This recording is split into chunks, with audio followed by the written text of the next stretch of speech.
Do you want to do a podcast? We make a darn good team. It always goes without a hitch. Let's head to Twitch and go start up the stream.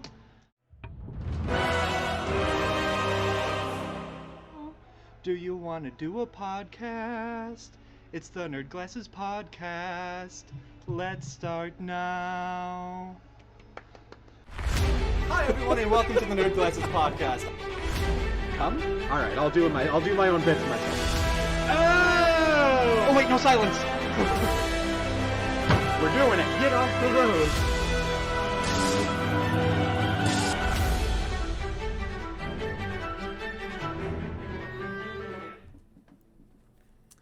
Hey Dave.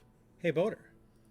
A dung beetle walks into a bar and asks, "Is this stool taken?" Alpha bros don't ask for seats, they just take them. He wasn't talking about a seat. Stool jokes! Poop jokes are always funny. Poop jokes are always funny. Hello everyone and welcome to the Nerd Glasses Podcast. I'm Boater. And I'm Dave Man. And the humor is only going to continue downhill from here. Welcome one and all. If you came expecting something other than poop jokes, why?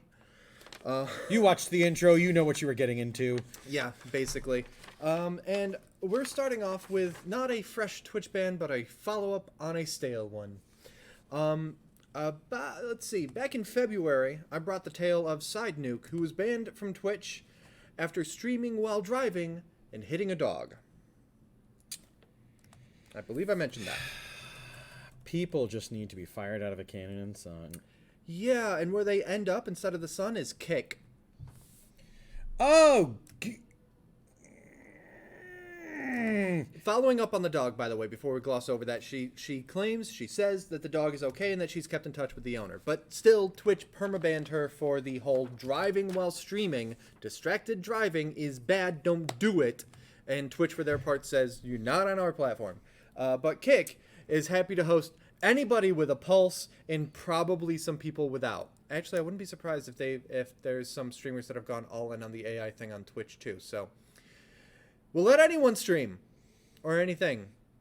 Listen, I'm trying to work on this. Anyway, Did you hear Kick's sucky and is like, sure, go ahead, come on, stream on here, it's fine. Continue. Did you hear who Kick's big acquisition of a streamer was, by the way? Yeah, a name I didn't recognize. A name I'm not even going to bother to say because I don't know this person's name. What I do know is they're famous for two things on Twitch: streaming chess and cheating at streaming chess. So enjoy, Kick. Enjoy. Yeah, Kick's whole thing is like, oh, are you the middling kind of bad or worse that gets you banned off of Twitch? Well, come on over here.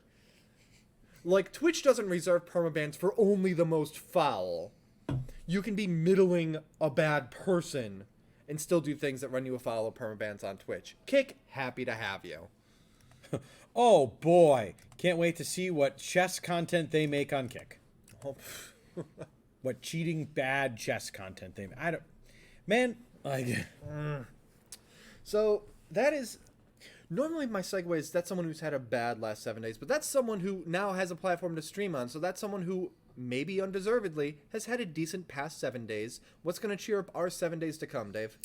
Well, I've got three various games from different fandoms and sides of the planet. Why did I shake up my water? Not sure. Whatever. You trying to get buff horses? Is that what you're doing? So, we are looking at today, actually, for Windows, PlayStation 4 and 5, Xbox One, and Xbox Series X, presented in high definition, 18K, presented off the high dive vision. Now, like, as though you went with high dive. Now I picture that you have jumped off of the high dive and you're looking. Well, you probably don't look into the pool on the way down. You do. You do, yeah. You do. And in that split second where you are, the trailer is projected onto it. You saw the W water shaking. That's it. Thank you, more like rigor mortis, and welcome.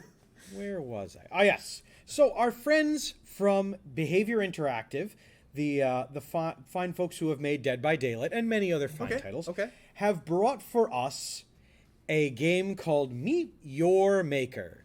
No, it's not a Bible reference game. It's a game where you build, raid, and upgrade. And then you build, and then you raid, and then you upgrade, and you do that until you get tired of the game and you move on to Dead by Daylight again. That's because what let's we be honest, call a gameplay loop. oh yes. It's looking like a lot of fun, and it's adding a lot of tools for people to use different creative pursuits that they may have in other titles, such as Minecraft or other ones that allow you to take a finite amount of resources, build a thing, and then let other players interact with that thing. I'm really looking forward to it. First-person shooter, and you can play it in a co-op standard sort of way. Okay. It looks like a lot of fun. It looks like a game that people, if you're into these sort of mechanics or if the visuals do it for you, it is as presented and doesn't present much else. I'm really enjoying it, and you too could meet your maker starting today. So is that like building the weapons, building the armor? What's the main? Your building is you create little dungeons for other players to interact with. I see. And Okay. you even program how your dungeon responds to when people come in. So it's gritty first-person Mario Maker. Yes. Cool. Oh, yes. Cool.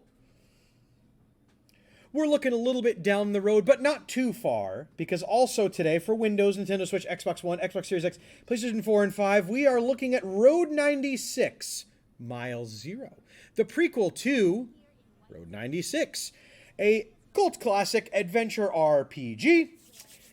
And this is one of those games where you explore. You are exploring, escaping from Petria, and why you're doing it. The original game was literally, the gameplay loop was escaping from Petria as teenagers, and you would try various pursuits, various things.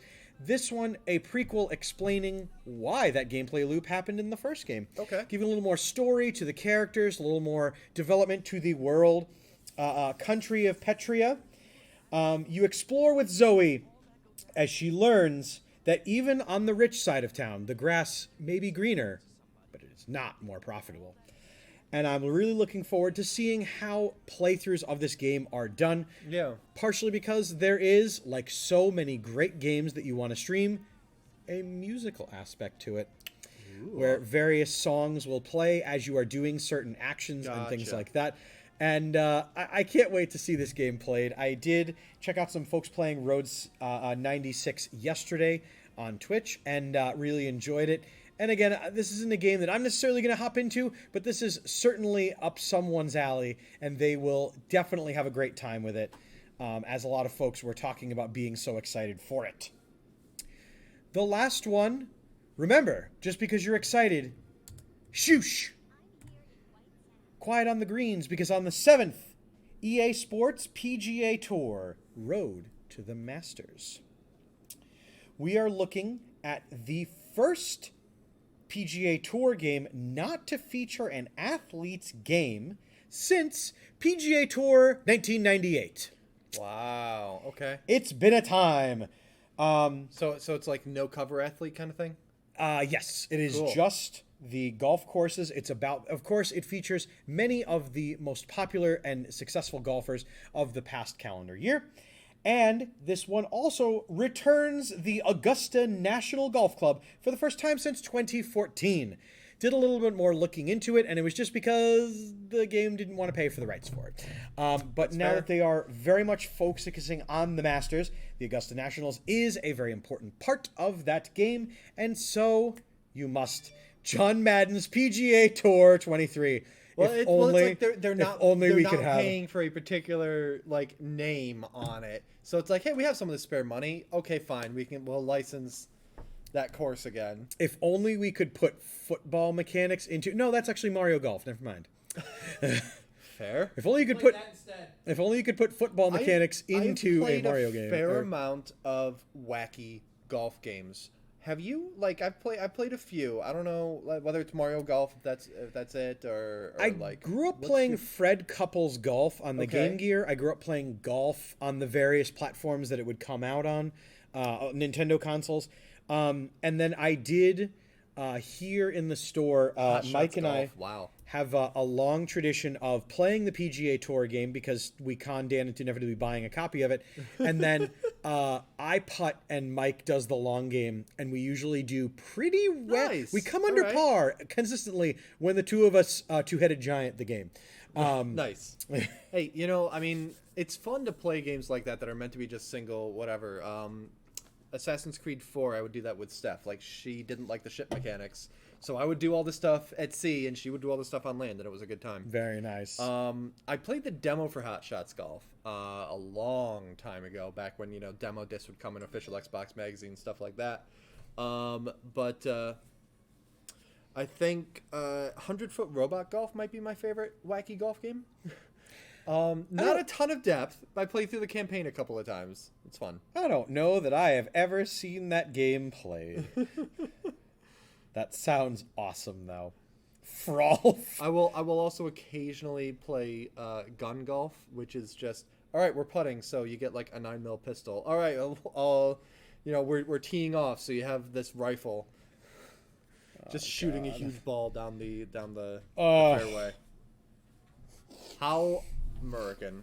Anyway. But truly, enjoy these different games. EA Sports PGA Tour coming out for the next-gen consoles and eventually to PC, but no confirmation as to whether or not it's coming out day of release on same. Okay. So much news going on, but you gotta love when Nintendo decides that they're going to just drop big news on us and do it with minimal to no news. Okay. Last night, I finished up my notes that I was doing, and then I looked on YouTube and I saw, Boater posted a video, Geek for All, Nintendo video. That's right, folks. April 12th, coming to the Nintendo Game Pass, Pokemon Stadium. Minimal fanfare. They just made a nice promo video for it and just dropped it out there for all of us to see. I'm very excited for it. I'm very excited to see how that goes and things like that. Disappointment abounds, Dude Icarus. What be the problem? Can't transfer Pokemon, he says. That's fair. That's fair. That was kind of one of the big draws with Stadium, is that you can use your Pokemon from your games. And you could rent Pokemon from Blockbuster, which was the worst. That's something I was unaware of. Yes. You could... That's incredible. Like, some Blockbusters had, we have these Pokemon we can put into the game for you. So it was like a level 90 Blastoise, or like... Wow. Yep. It was hilarious. Pay to win. That's exactly what you would do. And it was so satisfying creaming your cousin for about the millionth time in a week, because that bastard would always beat you at Super Mario, but Pokemon was my time to shine. But yeah, very interesting that Nintendo had, Pokemon Day. Didn't mention anything about it then. No. But rando Monday night. That's the prime times. Yeah, buddy. Let's see. I don't have a lot that I'm going to add as far as playing, watching, reading, but I will say the Bad Batch finale, the 2-part finale, aired on Wednesday. And it's a weird way to end the season. Like, it wasn't... No, I won't say that. There was something weird about it. I'll get to that. It was a very good end to the season. You could tell where the characters had a status quo that they wanted to settle into, but then adventure happened and they needed to respond to something, and it went poorly for them. I don't want to go more specific. It's a good show. I do recommend watching it if you enjoyed the Clone Wars. It follows off in very much that same vein. But if you haven't watched animated Star Wars, it might be hard to get into, especially at this point. But still, if you want to watch it from the start, it starts with Order 66. Thanks, Dave. Not Dave, Filoni. But anyway, it's the thing that seemed a little weird was that it ended on what was supposed to be like a wham line, like this big, like, oh, whoa, this changes everything. And it didn't. It was just kind of like, oh, well, that's interesting information. That would have been more interesting. That probably would have been, revealed in the middle of an episode kind of thing. Like, it was like, huh. Even end an episode on that, particularly if you have a 2-part finale, end the first part of that on that. But end the season on that line just felt very weird to me. And then Mandalorian this past week, still very good. It was a more actiony one than we've seen for the most part this season. Some very cool action set pieces, very well directed and well coordinated and such. I really enjoyed it. Excellent. So some good Star Wars this past week. Playing, still doing Mass Effect Andromeda. Reading, I'm still working my way through. I'm not ready for this. I don't know if you've got anything to... Oh, yes. That you've been consuming. My God, did I consume more media recently. I am, after watching John Wick 4, all the more excited I've heard a lot of good things. For the Ghost of Tsushima movie. Okay. If John Wick 4, the camera work, the color, the lighting, the way they told this story arcs part that John Wick 4 did, that movie's going to be great, and I'm more and more excited about the more I think about it.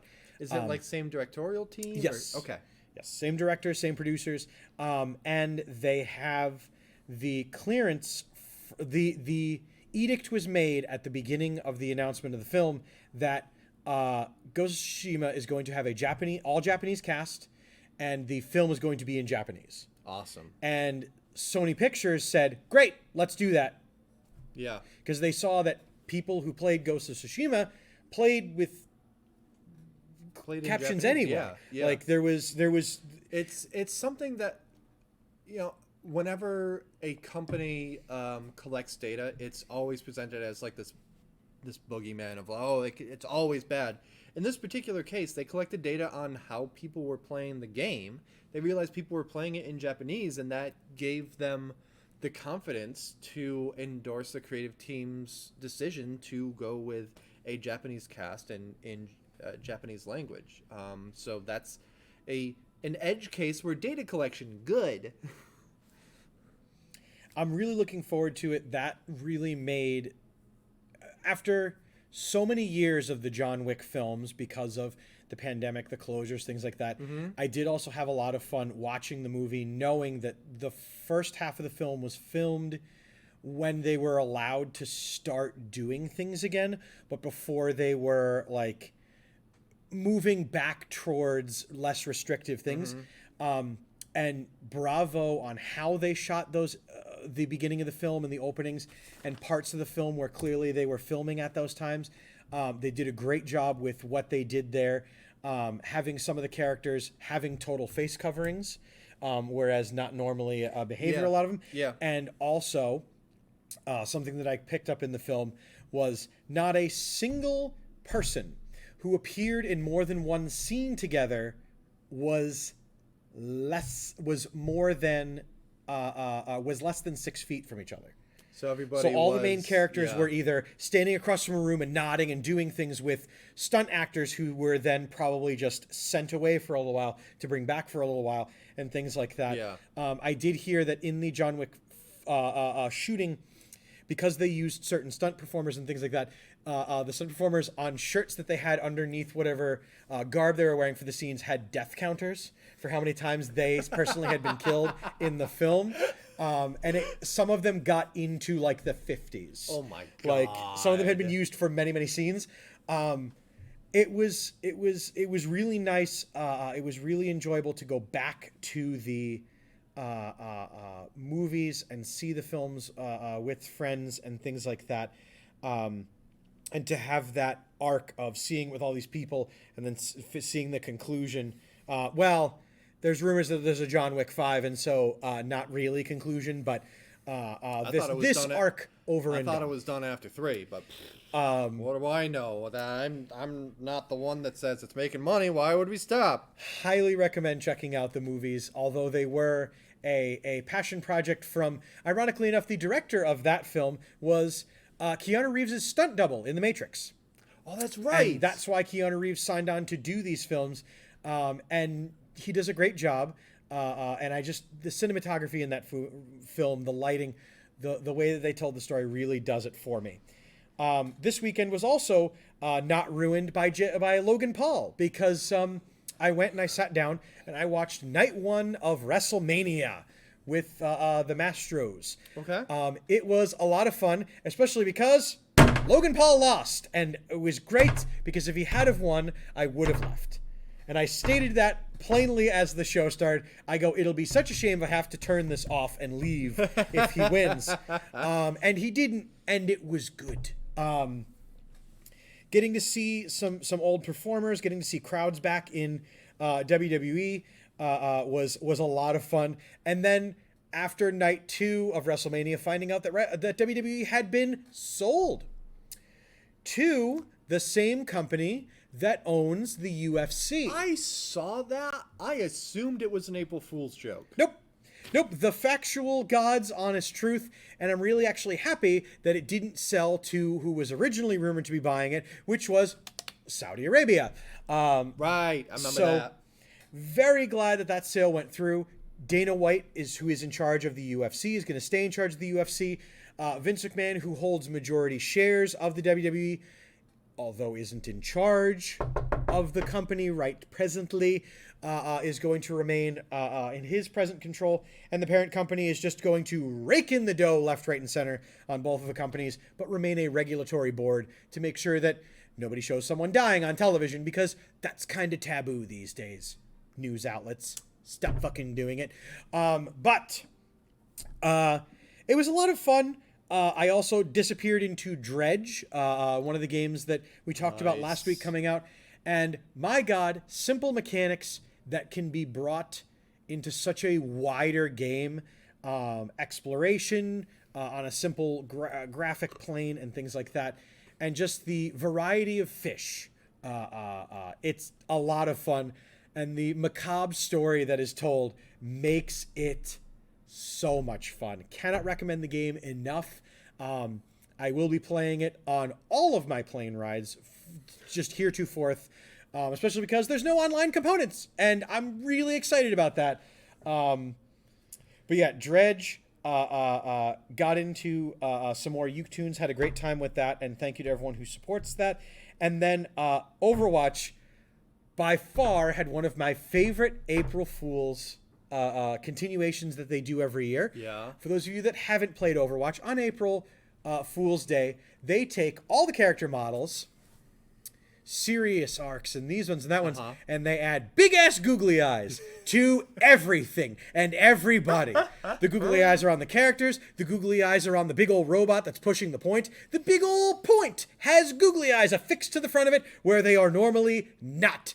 And it, as usual, was something I forget about every year that they do every year until I booted up the game and I opened up Reinhardt and there he was in all of his glory, except that googly. Like, great. It's so much fun. And this year, they decided very everything everywhere all at once, the googly eyes.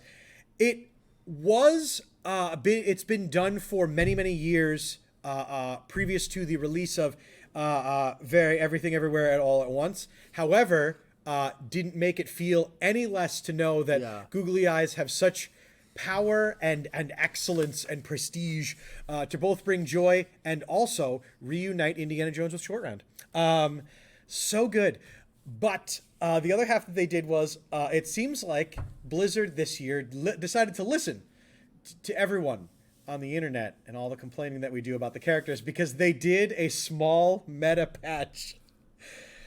It was a special game mode that's I don't know if it's still up, but if it is, I highly recommend it, because they added all the different things that people complain about on the internet to the game. For example, certain characters who always complain about needing healing, now if they spam "I need healing," they actually heal themselves.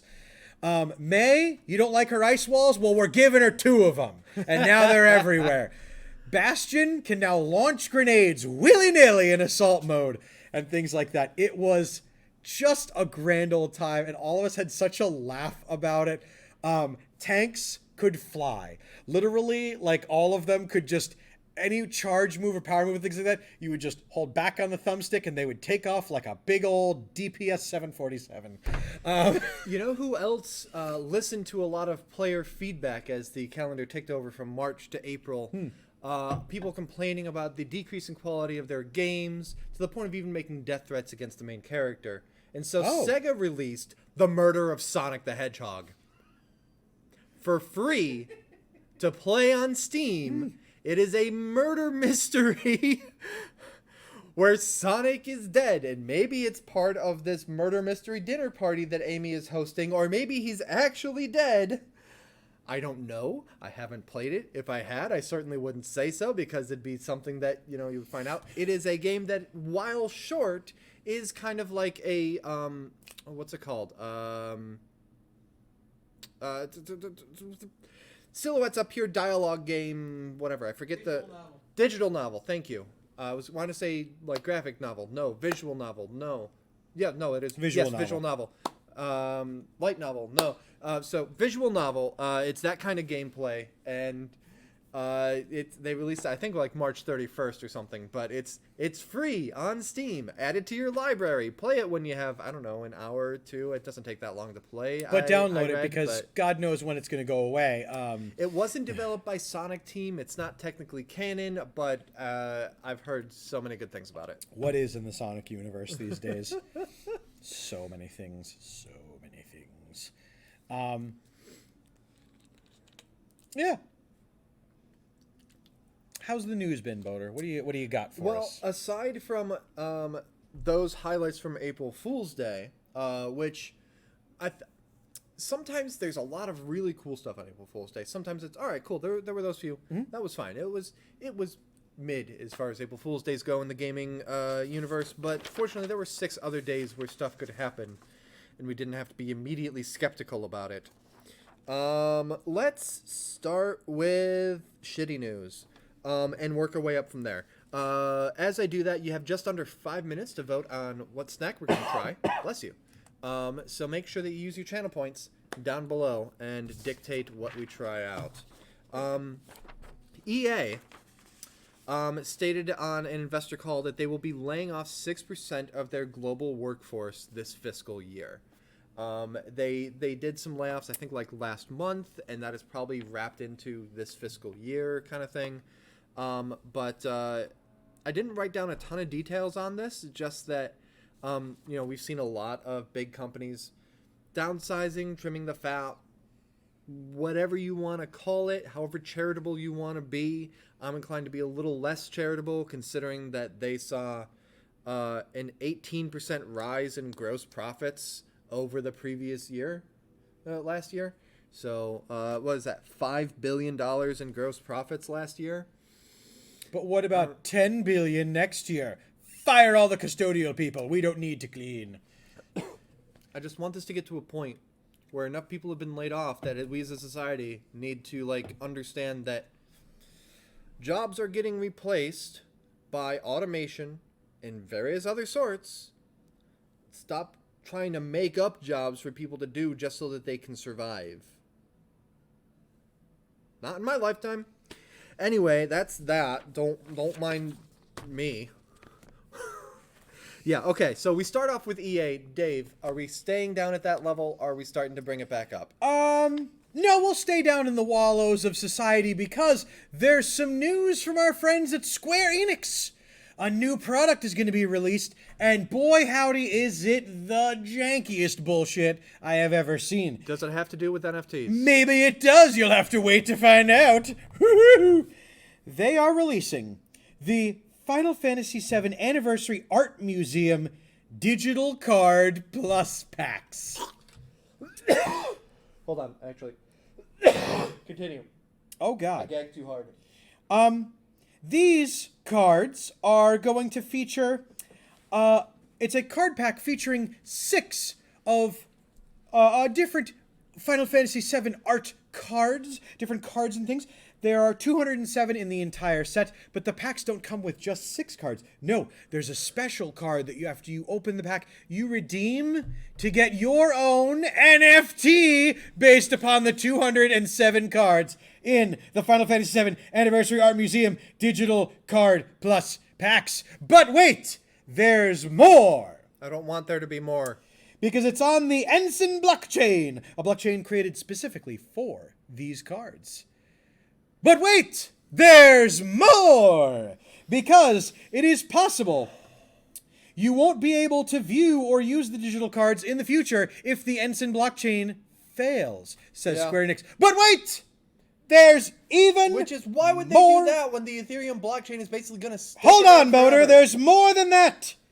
There's no upper limit to the number of NFT cards of the 207 that can be redeemed. So if Square Enix spent as much time marketing their non-Final Fantasy games as they are on NFTs, they wouldn't be the disappointments that they claim they are. If they, then they wouldn't have to sell off 15 studios at fucking fire sale prices.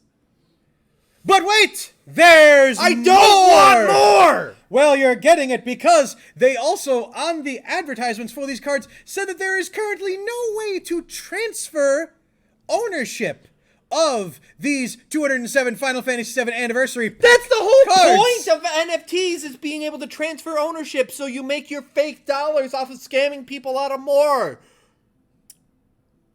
So that's right, Dude Icarus. You get 6 cards, and one of them is just an NFT code. You have to create a certain wallet, a certain thing, and my god, this certainly won't blow up in people's faces at all. Is there something around here I'm allowed to break? Definitely make sure, I mean, you have your stuff on there. Feel free to break your own stuff. Feel free to get in on the profits while the profits are happening, and make Square Enix realize that we are just absolute, just society collapsing. I think next episode I'll take that. I think I'll take that Donkey Kong Jenga, and as soon as we start talking NFTs, I'll see how well I can do that as I start to shake with rage. That might be fun. God damn it, Square Enix! I swear to God. You gotta love when they wallow in it, and then when they do it wrong, but they are being open about the fact that you're buying these as a fucking ruse. Hey, Dave. Yes. Let's say that after all that, I need something to mess with my blood sugar. What are we trying today? Oh, we will gladly take a look at what you folks have decided we are going to play. Holy crap. I think that's the most votes Cotton Candy Peeps has ever gotten. 19% of you voted for Cotton Candy Peeps, 0% for what's in the mystery box. And this week, we are trying Tzatziki and Hot Chips with 81% of the vote, 8.5k channel point votes. I would have assumed that with Easter this weekend, the Cotton Candy Peeps would have gotten a little bit more of a boost. The Tzatziki and Hot Chips, though. Enjoy your channel points, folks. So, what's in the box? Well, this week the box is not going in the fridge after we leave. We hate a theme here in chat. That's fair. Have either of you ever had tzatziki? I have not. It is basically like a yogurt. Okay. But also, I think that that first T is silent. I think it's Tzatziki. Well, let me tell you, as someone that's eaten it for a while, it's tzatziki. Okay. I also found special for us a limited time prize promoting for Fast 10 Ruffles honey habanero flavored chips. I saw a video where someone was at a Fast and Furious party where they had all 9 films currently out projected up at the same time just to watch at a full array. It's like, that's how you get caught up. I'm glad that other people do watch parties of franchises that have more than one movie. I organized a Star Wars watch party one time. This was back in college, so there was just the 6 movies. And that was a good time, but that was like, all right, we need to, like, what time do we start? How long do we have for dinner? You know, to try to cram as much as we could in. Where's the trash so that Ash doesn't get Cool.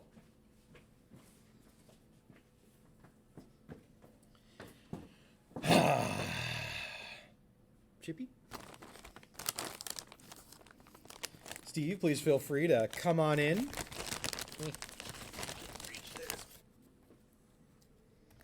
Here's to habanero and tzatziki.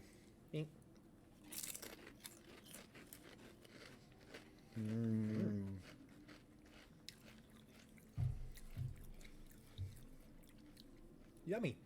This is both delicious and wonderful. Yeah. What do you think, Steve? That's a good dip to go with that chip. Griff Kuba with I binged Firefly in college with friends. Nice. I had someone that was, I know I've told this on a past episode of Nerd Glasses, but you're getting a repeat story. I had not watched Firefly before, and I had someone that I was at a training with for National Scouting that was so impassioned that I should watch Firefly that he sent me a box set of Firefly that he had purchased specifically so that I could watch it, and he said if I didn't like it, I could mail it back to him. Well, he was right. I did like it, and unfortunately, my roommate drunkenly fell on the box set and broke it in half, but we enjoyed all the episodes before and the movie before he broke it. I got the series on Blu-ray, and I had it on DVD before. I forget if someone already claimed that. I'll check at home. If somebody hasn't claimed the DVD box set, it's yours. Oh, there you go. I also, my sister-in-law found a theatrical screening of the extended edition of Return of the King coming up relatively soon in a couple weeks. And while we won't be able to make it to that, I think that weekend I'll finally get around to watching the Lord of the Rings trilogy non-extended that we got in the 4K Blu-ray. I think we'll finally get around to that weekend, so that'll be good. Binge-worthy stuff and fandoms protected by their own and the fact that their creators are dead. Thank you. Thank you.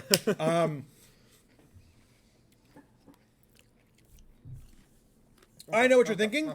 Where do we go from here? What's happening? Well, speaking of movies, if you didn't know, try to gather your friends. No, seriously, really try to gather your friends for a D&D campaign, because the D&D movie is in theaters.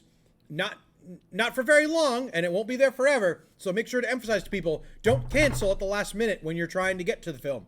But I've heard good things about the film.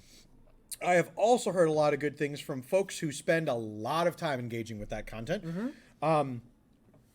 But Minecraft, also a big buzzworthy thing, is not going to be left out in the dust with this whole D&D thing.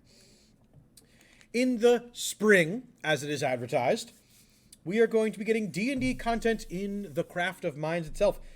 More specifically, a 10-plus hour campaign where you and a bunch of players start in a regular dotted world as you would in Minecraft, and you all gather around a table, and you activate the campaign there as you would, and then you are transported to, from Forgotten Realms, Icewind Dale and Candlekeep, and I'm really excited to see how those live. I might even actually endeavor to play that particular part, because I've infuriated my wife when you do play Minecraft, because I'm one of those people that gets into the world, looks around, shits pants, digs 2 squares down, and then spends all the time defending that hole that they have dug, because that is home.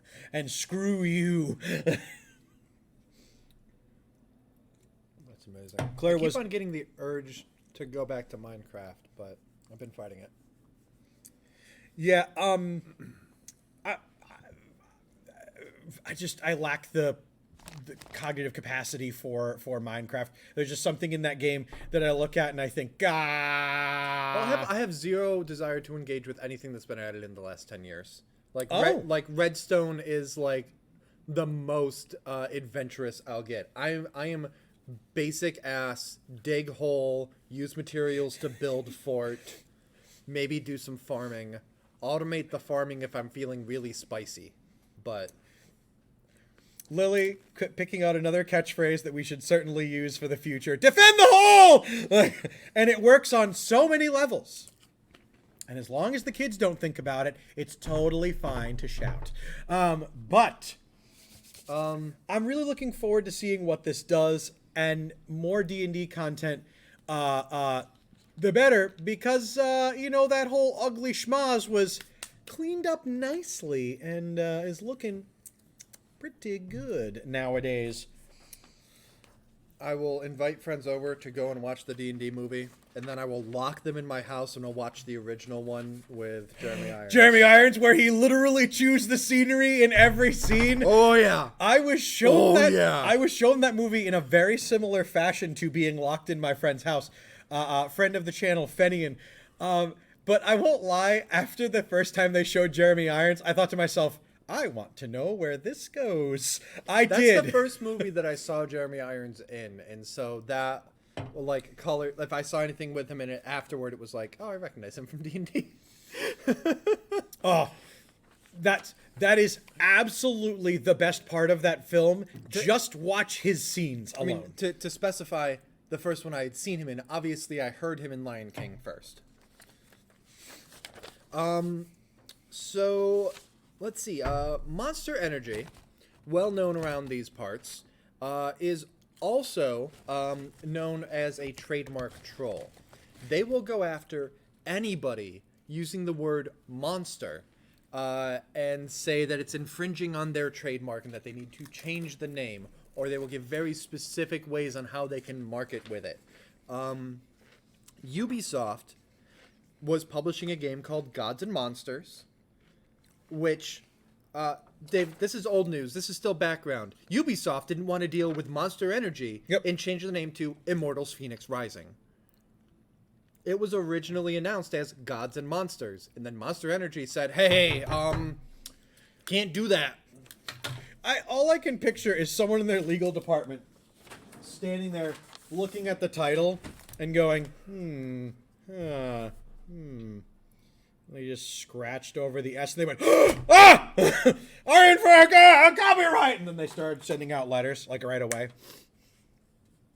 But they decided to go after an indie studio called Glowstick Entertainment, who in 2020 released a game called Dark Deception: Monsters and Mortals.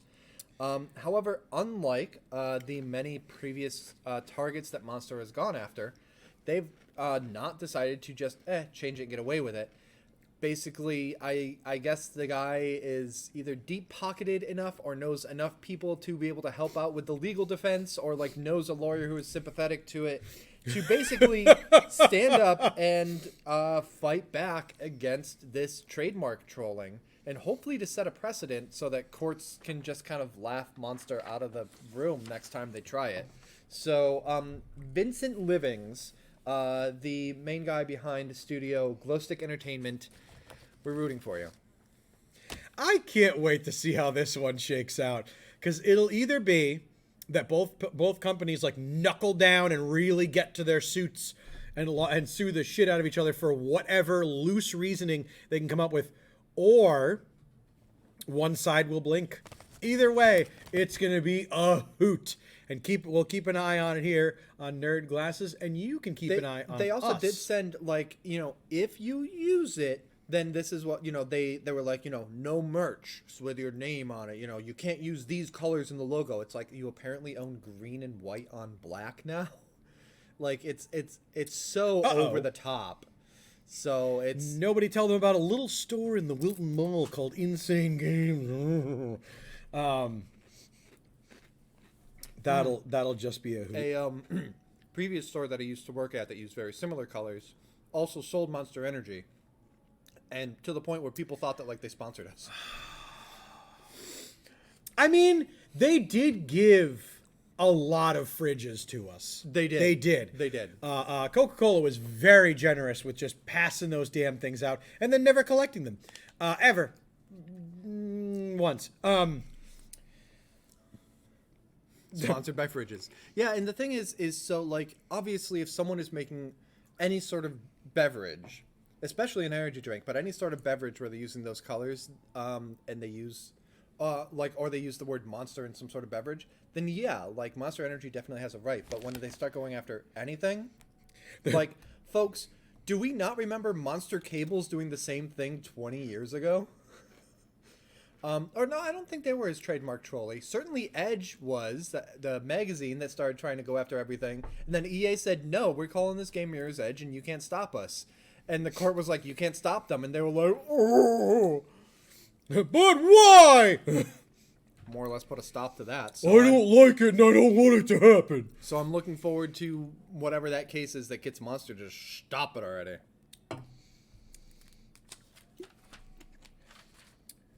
Speaking of stop it, Edge sues YouTube band member The Edge. I'm sure they were considering it. But the problem is that magazine doesn't have as much money as The Edge, so they would definitely lose. Money doesn't matter when you're right. Okay, go ahead and try it, honey. Speaking of taking it to the edge, loot boxes are finding themselves under fire once again. Ooh, good. And are finding themselves on the right side of the law. And by that, I mean getting called out for being predatory and also awful. So, like, on the wrong side of the law, but formally recognized as such. Yes. Yeah. So, our friends in Australia, our friends down under, you know, the whole songs, Men at Work, Colin Hay, all the wonderful stuff. They are focusing on forwarding laws that will label games with loot boxes or in-game gambling mechanics, be they connected or unconnected to microtransactions and the right, will be rated in their country R18+, which is our rating of mature equivalent of 17+. Yeah. Not to be confused with our adults only 18+. It's our mature rating. Since that has to do with law, do you know off the top of your head, so in the States, the ESRB is a voluntary organization. It is an industry organization. It is not a legal entity. Yes. That which issues the ratings of E, E10, teen, everyone 10 and up, teen, mature, adults only. In Australia, is that an industry thing or is that a legal entity? It actually, in many, many countries overseas, it is a legal entity as opposed to a organization that, where well-intentioned, was sometimes executed incorrectly. The ESRB basically came up because it was like, we want to... thank you for EC, early childhood. I don't know that I've seen an early childhood game and an early childhood physical game, but I'm going to keep an eye out for them because those are great. We have one in the store. Yeah, I think like maybe For which console? PS1. Oh, well, that means it came out yonder time ago. I'm talking about. recent releases. Yeah, no, recent releases would just be digital. But yeah, the ESRB came up because, like, specifically so that it wouldn't get legally managed. It was, we're going to make this voluntary thing to get the lawmakers off our back. Other countries were just like, no, we're going to actually regulate this. Although, firstly, Steve, what did you have another thought on that? I was just gonna say there was that that PlayStation Now glitch back when that was a thing when Borderlands 3 came up as early childhood. Oh, yes. You gotta don't love remember glitches. that. Gotta love glitches that list Borderland games as early childhood. Griff Kuba linking to the Australian The Wikipedia of the board. Australian Classification Board. Love it. So make Thank sure you to so check much. that out if you're in chat. Thank So, you, Griff Kuba. Continue. We're looking down the barrel of some interesting things going on. But remember yonder time and ago when the ESRB paired with distributors to make sure that people weren't selling games without recognizing the ESRB logos and things like that, where stores could even have whole distribution licenses from, say, Nintendo or Sony or, I mean, by the time Microsoft came out, it really wasn't a problem, but Sega. And so they used to have like secret shoppers where it would be a child would come in and try to purchase Mortal Kombat, which was, by the way, king shit back in the day for people to get bent out of shape about. And so back in my day, people used to get upset about digital blood. Now they just get upset and they bleed on the internet. So... now they just get upset for no reason at all. Nowadays, we here at Insane Games have the distinctive pleasure of actually teaching people about the ESRB because as sometimes misguided as the ESRB is wielded against people, it is very good spark note information for the content of a game. Yeah. If it has any tobacco or alcohol references, boom. Violence, cartoon violence, graphic content, things like that. All right there on the cover for you to see and to know, so Fucking that language. you don't... Exactly. And you can watch that fucking language all day long. Yeah, it's a voluntary thing, but some distributors do still, you know, if there's reports, they don't necessarily do the secret shopper thing really anymore. But if stores are really on the bad side of that, then they might get cut off from some distributors. Like, we're too small scale to really face that kind of thing. But again, we do take pride in educating our customers to know where to look and what to look for. Although I will say, I still do hold us to the standard of when someone who doesn't look old enough to buy Grand Theft Auto tries to buy Grand Theft Auto, and I go, "Where's your parent? Go get him." Like, Yeah. and then they come in, I'm like, "You know what they're buying? You do? Okay, great, I'll sell it to them. But wanted Yeah. to make sure that Oh, you yeah. don't come back to me with disc and receipt in hand and a really good monologue about responsibility on my part." Wear their heart on their sleeve after removing it from their chest. Speaking of having your heart on your sleeve, Oh. we've got some updates on some fun news, some updates on a story that's been hot to trot lately, a big topic of these things, and not in our title. Why our good friends at Activision Blizzard King have some news for us. Let's Do you have it. want? What's do our you latest want? update? Do you want the voting news, or do you want the Do you want the solid news or the comedy news? Which do you want first? Let's start with the solid news. Okay. Japan has joined the fray and approved the Activision Blizzard Microsoft merger. For those of you that don't realize the gravitas of this moment, Microsoft, a US-based company, Sony, based in Japan, and had a very big voice and a very vehement fight against this around the world. And Japan took about maybe a month of deliberation, looked at this and went, nope, it's not going to create unfair competition in this country. It's approved. Yeah. So, Well, I mean, Sony has such a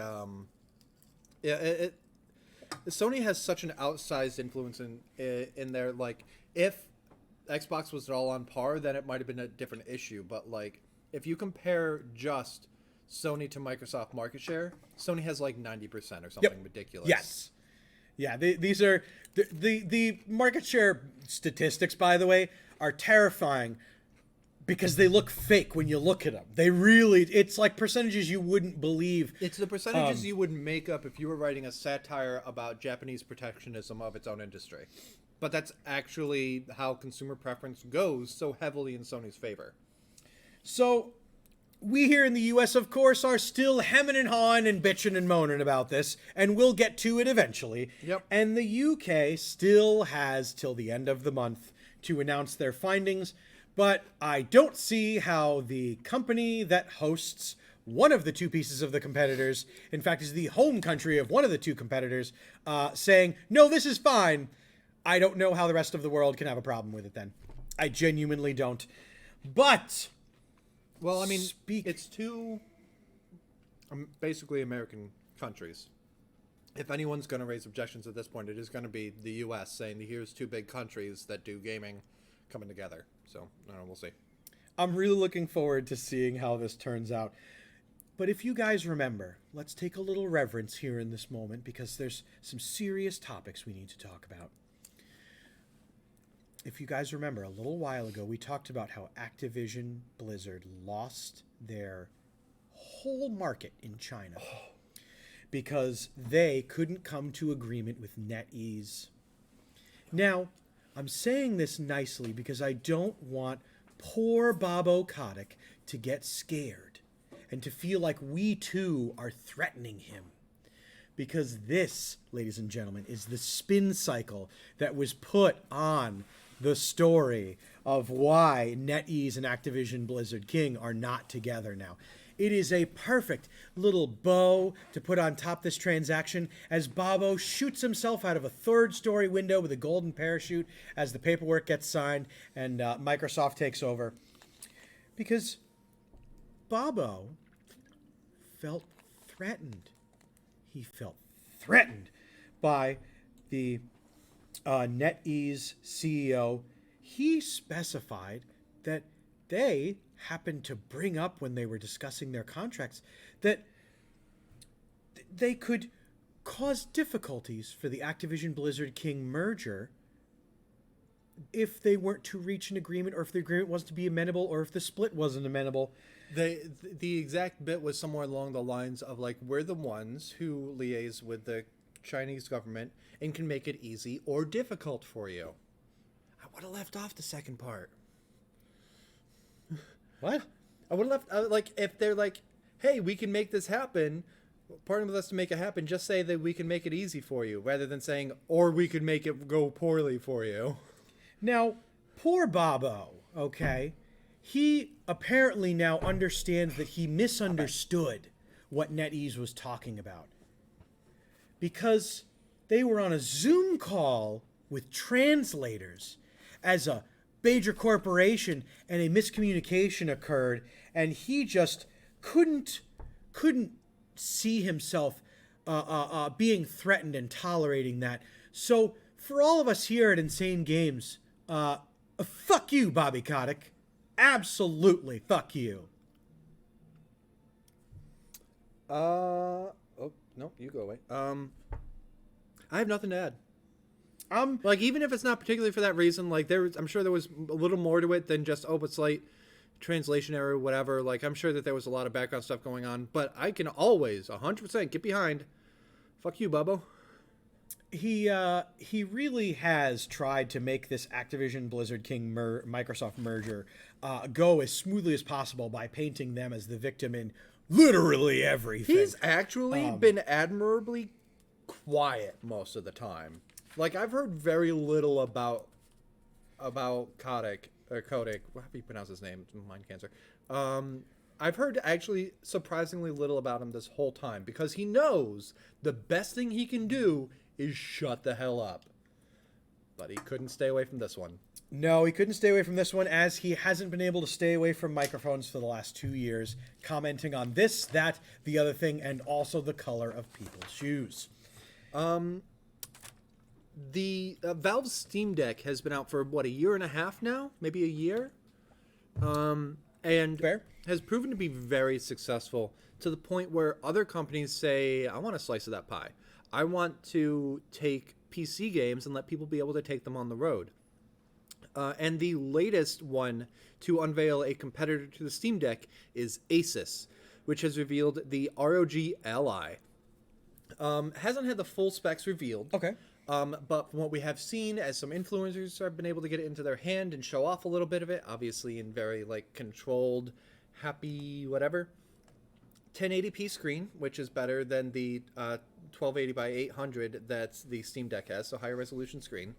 The machine is a little bit lighter, and a big difference is that it runs Windows 7 as opposed to the Steam Deck, which runs its own custom Proton launcher.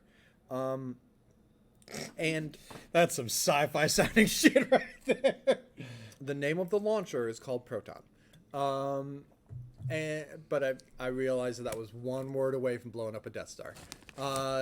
So that last one is what everyone is kind of talking about, because it runs Windows 11. That means it is basically, in many respects, going to be this full-featured Windows machine.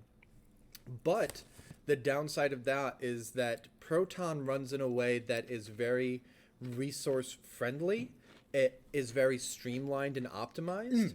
So even if the ROG Ally, like, they've released some of the stuff for it, some of the specs, even if it is really beefy, some of that is going to be taken up by the fact that it's running Windows 11. And I don't know exactly what sort of launcher they're going to have that is going to streamline that down. Also, it's going to be really hard to beat, I think, the Steam Deck's integration with Steam. Yes. Bless you. Like Steam Big Screen is a thing. It's something that has been out on regular desktops for a long time, and it's probably going to run some version of that. But yeah, I guess we'll see. I've been partial to Asus hardware for a long time, so I'm rooting for them. I hope it goes well. Ideally, I'd love to see a ton of manufacturers making these handheld PCs for gaming as we go further into this decade. But I think what's going to happen is that it's going to flop in a year or so. But what about poor Valve? What are they going to do? How are they going to solve this competition? This can't be allowed. We can't have people making other hardware to compete with theirs. It's just not fair. They will keep making the Steam Deck, and it is going to be very successful, and they're going to release their own one with a proper 1080p screen by 2025, or at least announce it by then. So that there might be some of these that like kind of niche try to get into it, and maybe have a little bit of a foothold until Steam Deck 2 comes out. After some hardware missteps, looking at you, the Steam Machine, was it called? I forget it failed, whatever it was called. Yeah, the one that was supposed to be like a game console for your Steam. Yeah, something that you can just attach to your TV. Oh basically, my God. Yeah, but from Valve. Yeah. I forgot about that. Yeah. Your whole Steam library could be streamed from your computer to your TV. Yeah, so after some Why? missteps, I think the Steam Deck is doing really, really well. And I get confused when like a PC only game comes out and then people are talking about how like, oh yeah, I'll totally, play this. I had to switch which hand I was going to use to itch my eye because this one has touched the chippies. Oh, I'll totally play this on the train, whatever. It's like, this is a PC only get right. Steam Deck exists now. Demon Dragon got one of those still in the box. Mm-hmm. That's cool. Don't they still sell the Steam Machine controllers new? I don't think that they still sell them new. You had a window of opportunity to get them, and they are still compatible with Steam, but I don't think they manufacture them new anymore. I could be I'd be wrong. interested to see if they didn't, because I remember that was the one thing of the Steam Machine that everybody really liked. Mm-hmm. And they were like, I want these controllers and I want more of them. Yeah, and I remember it being a big thing of like people worrying about being able to get them. Maybe they did well enough that Valve is like, all right, we'll keep making it, I guess. I don't know. I don't remember. Or, like so many things, Valve just totally forgot that they were paying this factory to crank these things out. I liked the Steam controller a lot. It finally conked out on us. Rip. No. If someone can do the research, I guess, do they still make the Steam controller? Maybe Love Alec can get another one. Maybe I'll do the research. Nope. Maybe our producer will do the research. Steam themselves don't have them anymore. Steam does not list them for sale anymore, so... You can still look it up and go to the page on Steam itself, but you can't. You can still look up the page, you can see it, but it's not listed as for sale. Thank you, Steve. $200 on Amazon, though. You want to drop $200 on Amazon, they're there. Just use an Xbox controller. PS5 controller does really well on PC too. I've been really excited about that.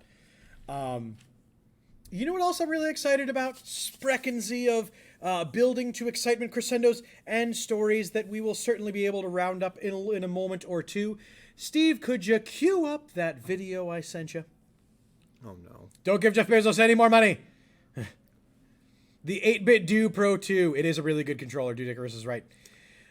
You know when you do a lot of work on something and you have a release date to try to announce this and then it gets leaked online too early, so you have to get ahead of it so that people don't speculate what it is and then ruin what it's supposed to be? Yeah, that happens every week for me. Yes, I am really excited to announce that we are going to have a new hero in Overwatch 2, Life Weaver. He's a healer, folks, which means a character that so many of you will never play as. But I'm gonna, and it's gonna be a laugh and a gas. If you never play them, then you're homophobic. Really?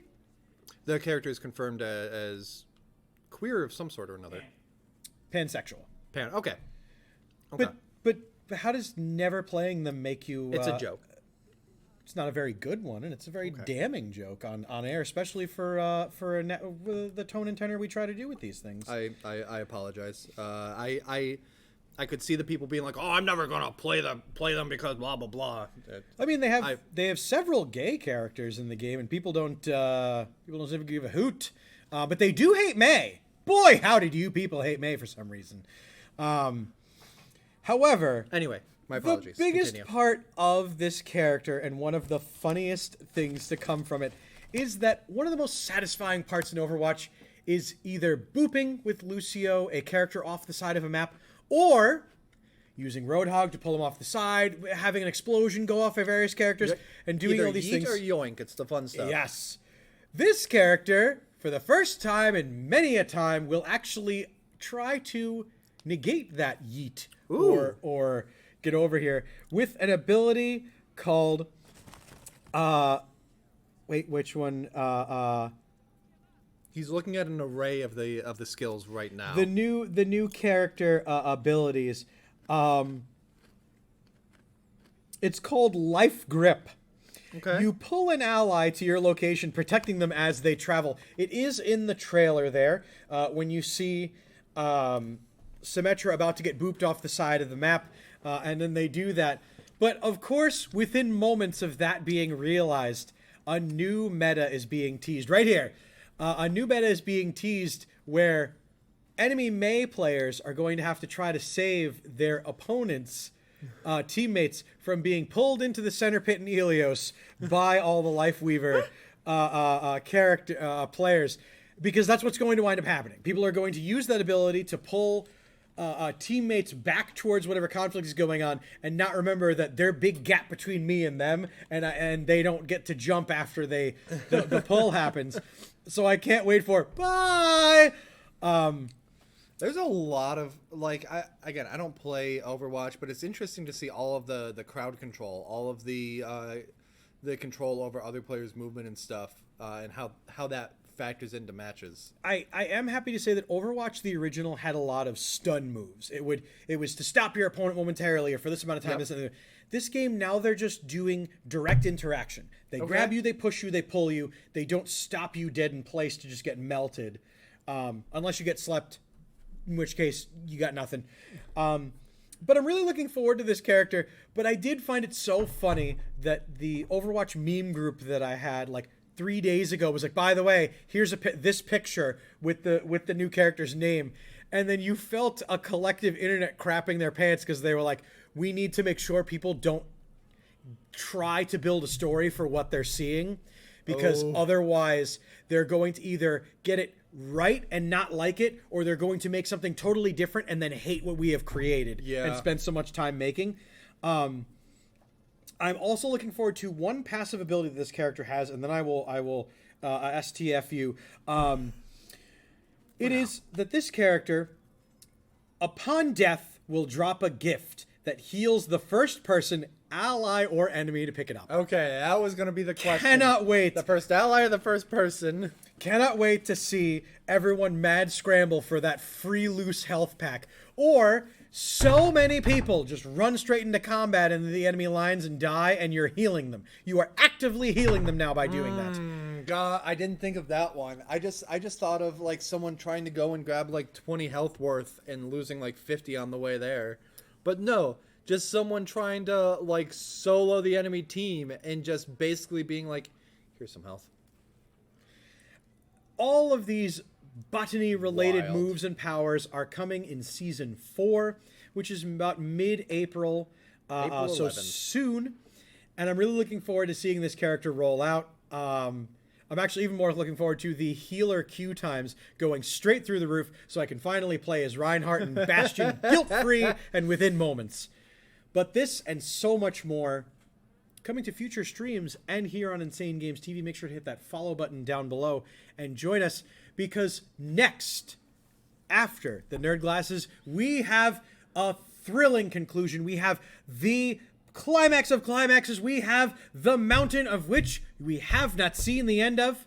That's right. Steve is finally going to finish CarQuest on the Shack.